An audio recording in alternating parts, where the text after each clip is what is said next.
एक बार की बात है। एक छोटे से गांव में रामू नाम का एक गरीब किसान रहता था। रामू के पास बहुत कम जमीन थी, जिस पर वह अपने परिवार का पालन पोषण करने के लिए फसल उगाता था।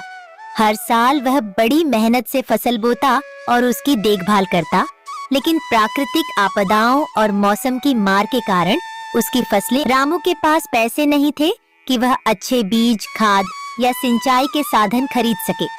उसकी जिंदगी कठिनाई से भरी थी, फिर भी वह हर सुबह सूरज उगने से पहले उठता और अपनी जमीन पर काम करता। उसकी पत्नी और बच्चे भी उसकी मदद करते थे, लेकिन उनकी मेहनत का फल कम ही मिलता था। एक साल बारिश बहुत कम हुई और रामू की फसलें सूखने लगीं। उसके पास इतने पैसे नहीं थे कि वह अपने परिवार के लिए अनाज खरीद सके। गांव के साहूकार से उसने कुछ पैसे उधार लिए थे, जिसे चुकाने के लिए उसके पास कोई साधन नहीं था। साहूकार ने रामू को धमकी दी कि अगर उसने पैसे नहीं चुकाए तो वह उसकी जमीन छीन लेगा। रामू बहुत परेशान हो गया। उसने सोचा कि अब उसके पास कोई चारा नहीं बचा।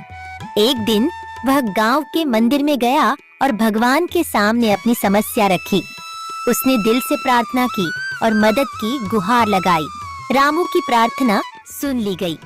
अगले दिन अचानक गांव में बादल छा गए और जोरदार बारिश हुई।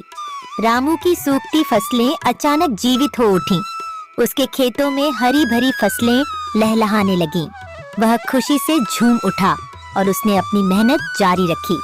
उस साल रामू की फसल बहुत अच्छी हुई, जिससे उसने न केवल साहूकार का कर्ज चुका दिया, बल्कि अपने परिवार के लिए भी पर्याप्त अनाज और पैसा जुटा लिया।